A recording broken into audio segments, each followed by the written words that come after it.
बिस्मिल्लाहिर्रहमानिर्रहीम। अस्सलाम वालेकुम व्यूअर्स, मैं हूं एडवोकेट एहसन कुरैशी।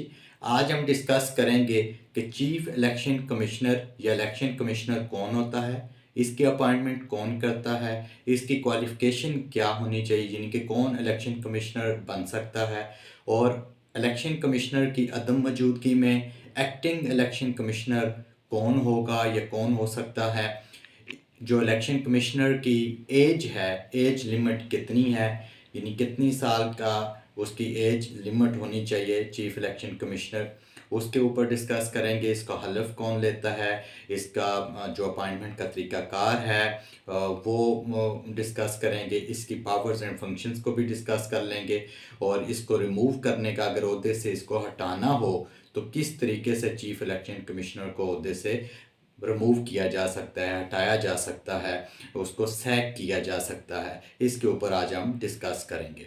सबसे पहले जो है, आइन का जो आर्टिकल 213 से लेकर 217 तक ये रेलिवेंट प्रोविज़न है आइन पाकिस्तान 1973 के अंदर, जो कि चीफ इलेक्शन कमिश्नर को डील करता है। इलेक्शन कमीशन के हवाले से 213 से लेकर 217 तक जो रेलिवेंट सेक्शंस हैं चीफ इलेक्शन कमिश्नर के हवाले से, वो इसको डील करते हैं। बेसिकली जो चीफ इलेक्शन कमिश्नर है या इलेक्शन कमिश्नर, इसकी अपॉइंटमेंट का तरीक़ाकार ये है कि जो अपोजिशन लीडर होता है और प्राइम मिनिस्टर, दोनों की कंसल्टेशन से एक नाम फाइनल किया जाता है। अगर उनका नाम फाइनल हो जाए, उनमें इत्तफाक हो जाए किसी एक नाम पर, तो वेल एंड गुड। अगर नहीं तो फिर एक parliamentary committee speaker national assembly constitute करेगा। उस पार्लियामेंट्री या पार्लिमानी कमेटी के अंदर जितने भी अरकान होते हैं, चाहे वो 12, अगर 12 अरकान पर मुश्तमिल होगी तो 6 अपोजिशन साइड से होंगे, 6 जो हैं वो यानी कि 6 एमएनए अपोजिशन साइड से, और 6 एमएनए जो हैं वो ट्रेजरी यानी कि गवर्नमेंट साइड से होंगे। उनके हर जो प्राइम मिनिस्टर ऑफ पाकिस्तान, जो कायदे-ए-वान होगा, और हिज़्ब इख्तिलाफ का जो लीडर होगा, अपोजिशन लीडर और कायदे-ए-वान, दोनों फिर उस सूरत में स्पीकर को अपने मेंबरान की लिस्ट देंगे कि अपोजिशन साइड से 6 अपोजिशन लीडर देगा, और गवर्नमेंट साइड से जो कायदे-ए-वान होता है प्राइम मिनिस्टर, वो अपने एमएनएज़ 6 की लिस्ट देगा। टोटल 12 हो जाएंगे।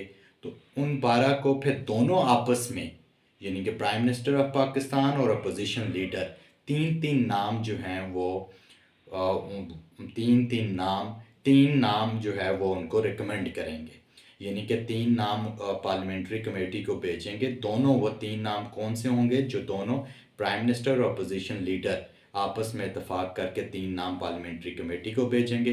पार्लियामेंट्री कमेटी जो है उसमें से फिर एक नाम फाइनल कर देगी। अगर नाम फाइनल हो जाता है तो फिर वो प्राइम मिनिस्टर उसको भेज देता है प्रेसिडेंट को, तो प्रेसिडेंट जो है उसकी अप्रूवल दे देता है, और चीफ इलेक्शन कमिश्नर अपॉइंट हो जाता है।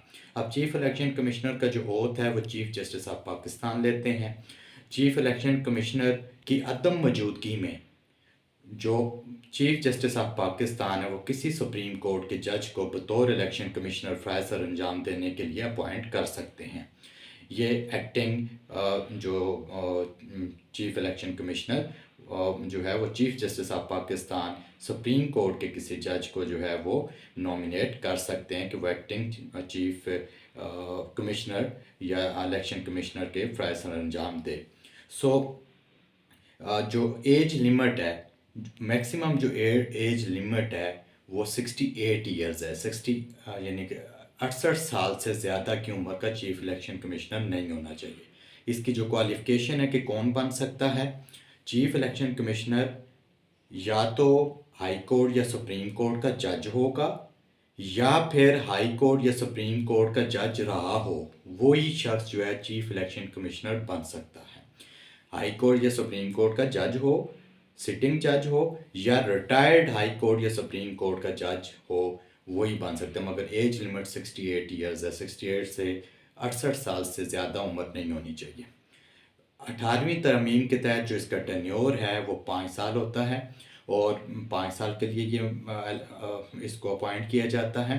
इसका मेन काम इलेक्शंस करवाना है, चाहे वो नेशनल असम्बली के हों, प्रोविंशियल असम्बलीज़ के हों या सेनेट ऑफ पाकिस्तान के हों, इलेक्शन करवाना है।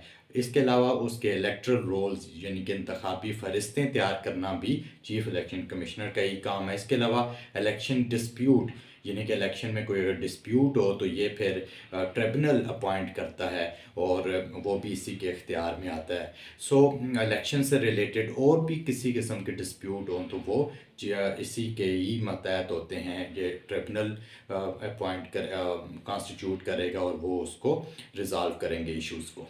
सो जो चीफ़ इलेक्शन कमिश्नर है इसकी मुद्दत 5 साल होती है। इसके ऊपर हमने डिटेल से डिस्कस किया। इसको रिमूव करने का उद्देश्य अगर हटाना हो, अगर ग्रॉस मिसकंडक्ट की बेस पर भी हटाया जा सकता है और फिज़िकल और मेंटल इनकैपेसिटी की बेस पर भी हटाया जा सकता है और उसका तरीक़ाकार वही है जो हाई कोर्ट और सुप्रीम कोर्ट के जज के लिए है।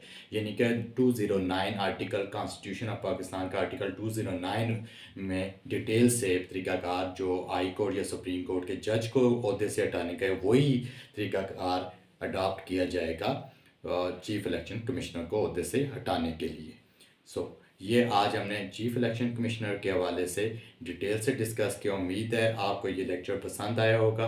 आपसे गुजारिश है कि इसको लाइक भी करें और दोस्तों के साथ शेयर भी करें। Thank you.